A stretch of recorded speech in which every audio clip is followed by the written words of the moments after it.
Presiden ke-7 RI Joko Widodo masuk menjadi salah satu daftar pemimpin terkorup di dunia pada tahun 2024 versi Organized Crime and Corruption Reporting Project atau OCCRP. Selain Jokowi, ada 5 pemimpin dunia yang masuk dalam nominasi tersebut. OCCRP menempatkan sederet finalis yang masuk sebagai Person of the Year 2024 in Organized Crime and Corruption. Pemenang dari nominasi tersebut adalah mantan Presiden Suriah Bashar al-Assad. Ia digulingkan oleh kelompok militan Hayat Tahrir al-Syam pada awal Desember 2024 lalu. Menurut salah satu juri nominasi ini, pendiri Darat.com Alia Ibrahim, Assad dianggap sebagai pemimpin terbrutal. Assad dianggap telah melakukan kerusakan dari segala sisi terhadap Suriah. Alia menilai butuh waktu puluhan tahun untuk memperbaiki kondisi Suriah imbas kepemimpinan brutal Assad selama 24 tahun. Sementara dari Jokowi sendiri berada di nomor 3 dalam nominasi tersebut. Diketahui, OCCRP merupakan lembaga independen yang berfokus terkait isu korupsi dunia. Lembaga tersebut telah menggelar penghargaan ini sejak tahun 2012 silam. Tak hanya pemimpin, OCCRP turut memasukkan organisasi pemerintah sebagai salah satu calon penerima penghargaan. Penentuan para tokoh yang menjadi finalis merupakan masukan dari publik, pembaca, jurnalis, dan pihak lain dalam jaringan global OCCRP. Assalamualaikum warahmatullahi wabarakatuh. Mengejutkan, akhir tahun 2024 Indonesia tercederai di dunia internasional, apalagi kalau bukan nama mantan Presiden Indonesia ke-7 Jokowi. OCCRP memasukkan Jokowi ke dalam salah satu pemimpin paling korup, sejajar dengan nama mantan Presiden Syria Bashar al-Assad. Dan ini sangat memalukan karena merusak citra Indonesia dalam percakapan dunia internasional. Dan berikut kita akan dengarkan langsung tanggapan Jokowi terkait hal itu, dan juga tanggapan Pak Said Didu yang mengatakan tidak kaget Jokowi masuk dalam nominasi itu. Kita langsung saja saksikan. Ini Pak, yang ada soal nominasi, ada NGO internasional yang menyebut Pak Jokowi salah satu dari tokoh terkorup di dunia, gitu. Ada tanggapan? Korup apa? Yang korupsi apa? Yang dibuktikan apa? katanya dianggap memanipulasi sistem itu Pak. Beberapa kriteria yang memanipulasi pemilu, eksploitasi sumber daya alam. Ya apa? Sumber daya alam apa? Artinya itu tuduhan saja gitu. Ya sekarang kan banyak sekali fitnah, banyak sekali framing jahat, banyak sekali tuduhan-tuduhan tanpa ada bukti. Itu yang terjadi sekarang kan.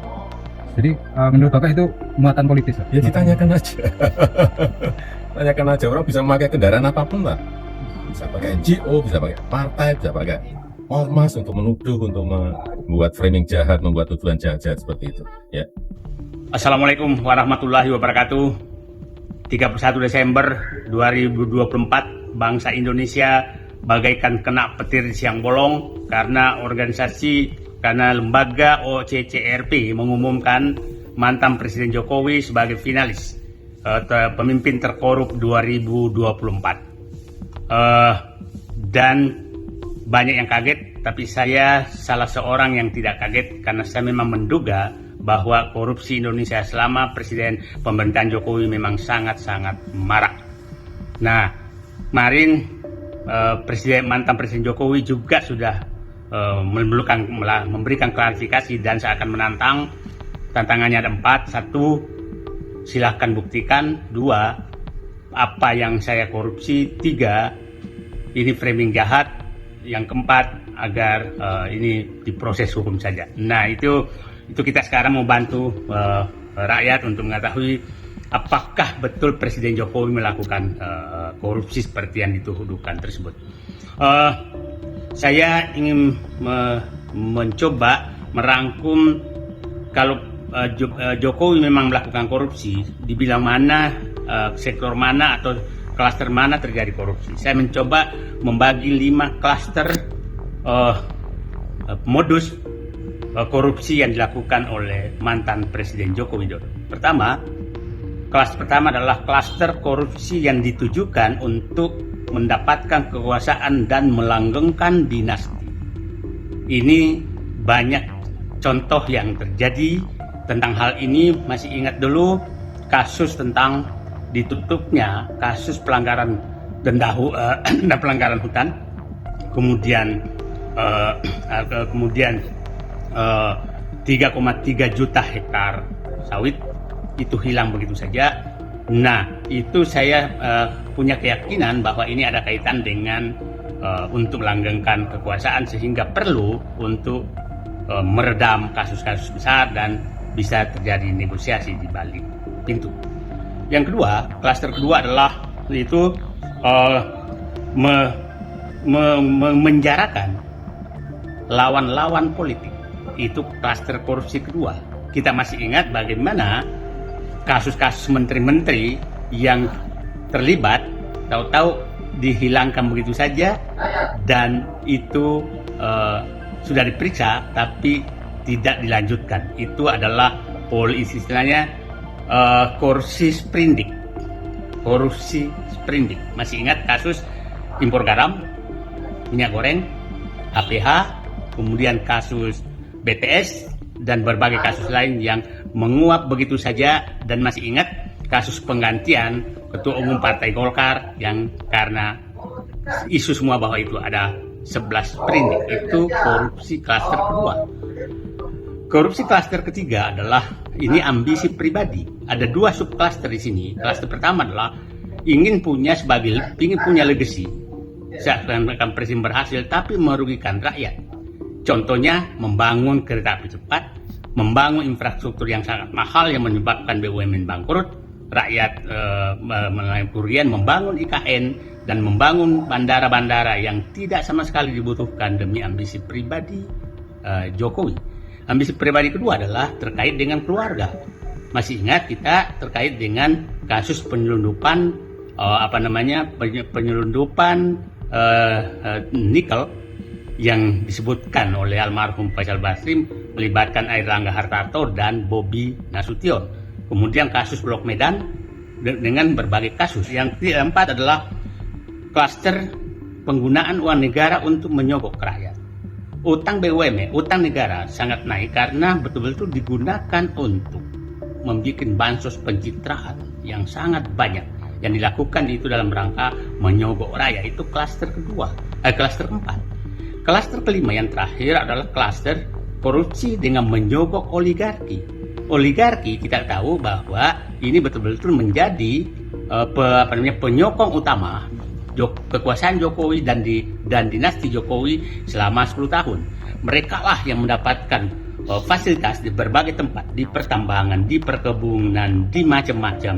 Nah, untuk melanggengkan kekuasaan Presiden Jokowi. Nah, ini puncaknya terjadi adalah oligarki, adalah pemberian PSN di berbagai tempat dan fasilitas-fasilitas lain. Sangat jelas bahwa itu merugikan negara, merugikan rakyat. Anda bayangkan contoh kasus PIK 2, rakyat dipaksa dengan status PSN, dan Rempang juga demikian. Nah, yang terakhir, yang paling saya was-was adalah bahwa siapa tahu sebenarnya lembaga OCCRP memberikan status mantan Presiden Joko Widodo selaku finalis pemimpin terkorup di dunia.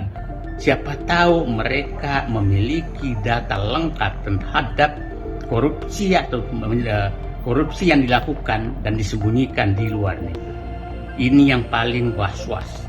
Kalau itu terjadi, maka memang kita anggap bahwa siapa tahu 1 Januari 2025 OCCRP menyelamatkan negeri ini dengan membuka selebar-lebarnya korupsi yang sudah terjadi selama pemerintahan Joko Widodo.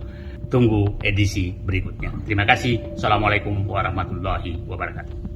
Pasca purna tugas sebagai Presiden Republik Indonesia 2 periode, Jokowi justru makin kesini namanya semakin dipercakapkan publik, tidak hanya di dalam negeri tapi juga sampai di dunia internasional. Sebuah penilaian datang dari OCCRP yang sudah kita dengarkan tadi, yang memasukkan nama Jokowi sebagai salah satu pemimpin paling korup di tahun 2024 itu tentu dengan beberapa kriteria termasuk melakukan intervensi di dalam pelaksanaan pemilu di negeri ini.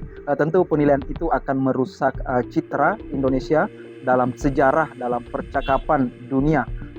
Akhir tahun seharusnya menjadi kebanggaan, tapi justru Jokowi merusak namanya dengan dimunculkannya sebagai salah satu pemimpin indikasi terkorup di dunia ini. Dan juga kita sudah mendengarkan bagaimana tanggapan Pak Said Didu terkait hal tersebut, dan Pak Said Didu mengatakan sebenarnya beliau tidak kaget-kaget amat, bahkan itu sudah diprediksi. Bahkan Pak Said Didu lebih menjelaskan lebih rinci dengan 5 indikator-indikator di mana indikasi korupsi atau penyelewengan yang dilakukan semasa pemerintahan Jokowi itu. Nah, kita sudah mendengarkan tadi bagaimana Pak Said Didu menjelaskan hal itu. Nah, kita juga sudah mendengarkan bagaimana tanggapan Pak Jokowi yang beliau mengatakan itu adalah sebuah framing, dan apapun di dunia terbuka saat ini bisa dilakukan, apakah itu NGO ataupun partai politik ataupun apapun namanya, itu bisa memframing sebuah sosok tertentu, tokoh-tokoh publik, dan itulah jawaban Pak Jokowi. Namun sekali lagi waktu akan menjawab. Tentu OCC RP ini tidak sebatas memasukkan nama Jokowi, tentu punya data-data yang bisa dipertanggungjawabkan, karena ini bukan hal main menempatkan 5 pemimpin dunia terkorup, dan memang OCC RP ini penilaiannya memang sangat dipercaya karena ini melibatkan jurnalis di seluruh dunia yang menilai. Dan apapun itu kita tentu berharap bahwa ke depan apapun isu yang menyentuh Indonesia hari ini terkait nama Pak Jokowi bisa pulih, karena inilah juga salah satu jawaban mengapa investor asing itu sulit masuk ke Indonesia, karena di samping rusaknya birokrasi dan juga kepastian hukum dalam konteks menjaga keuangan negara, ini tidak ada jaminan dengan maraknya berbagai kasus korupsi di berbagai sektor di Indonesia ini. Kita berharap semoga di pemerintahan Pak Prabowo ini perilaku koruptif bisa dicegah sebagaimana janji Pak Prabowo di dalam kampanyenya. Kita tunggu komitmen beliau di dalam penegakan hukum sehingga nama Indonesia bisa kembali pulih di dunia internasional. Saya kira demikian kita menganalisa, membaca berbagai isu-isu apapun itu, dan salah satu isu yang mengagetkan di akhir tahun, di awal tahun 2025 adalah apa yang dipublikasikan oleh OCC RP ini yang memasukkan nama Pak Jokowi ke dalam salah satu pemimpin paling korup di dunia. Sekian, terima kasih.